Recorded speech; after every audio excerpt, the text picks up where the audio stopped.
Assalamualaikum warahmatullahi wabarakatuh. Semangat pagi.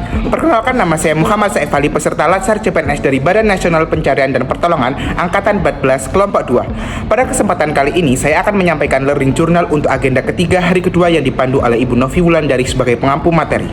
Hari ini saya melaksanakan sesi pemaparan tugas analisis kasus dan peristiwa yang berkaitan dengan ancaman digitalisasi pemerintah.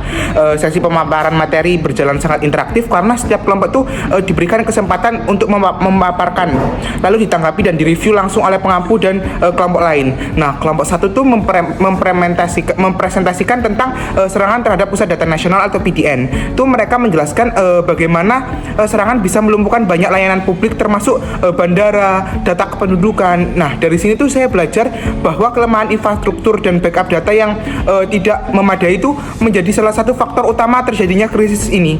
Nah, kelompok 2 itu mempresentasikan tentang ancaman keamanan cyber dalam digitalisasi pemerintahan di Peduli Lindungi. Nah, kelompok ini tuh menyoroti kerentanan aplikasi layanan publik yang menyimpan data sensitif.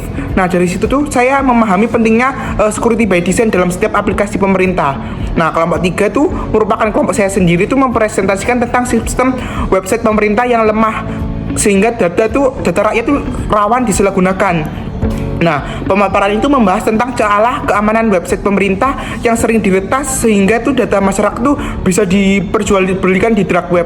Nah, dari sini tuh saya mendapatkan pemahaman bahwa keamanan website itu bukan hanya masalah teknis tetapi juga budaya digital ASN.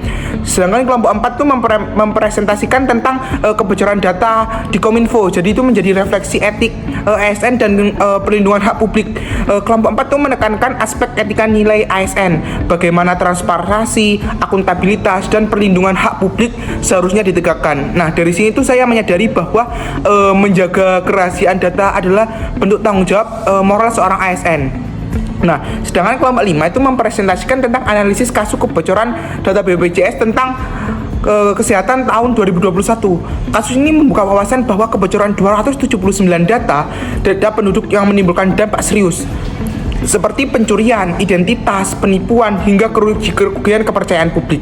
Nah, dari sini tuh saya belajar bahwa perlindungan data pribadi itu adalah kunci kedaulatan digital bangsa. Nah, Ibu Novi Wulandari sebagai pengampu itu sangat interaktif. Beliau memberikan feedback pada setiap presentasi serta membuat peserta itu selalu sangat bersemangat dalam setiap materi dengan pengampu. Saya merasa bahwa perspektif transformasi digital tanpa perlindungan data itu justru menjadi ancaman baru bagi bangsa.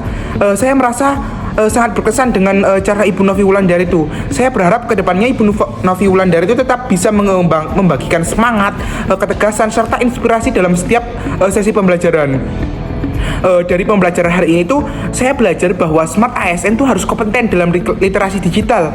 Menjaga data publik adalah bentuk akuntabilitas dan integritas. Keamanan digital tidak bisa dikerjakan sendirian. Butuh sinergi antar instansi ASN dan masyarakat. Nah, demikian learning journal saya untuk agenda ketiga hari kedua ini. Semoga pembelajaran hari ini tuh dapat tidak hanya bisa menjadi teori, tetapi benar-benar menginternalisasikan nilai smart ASN seperti profesional, modern, teruji dari diri saya sebagai CPNS Basarnas. Wassalamualaikum warahmatullahi wabarakatuh. We are family. Afiknam Jagat Samagram.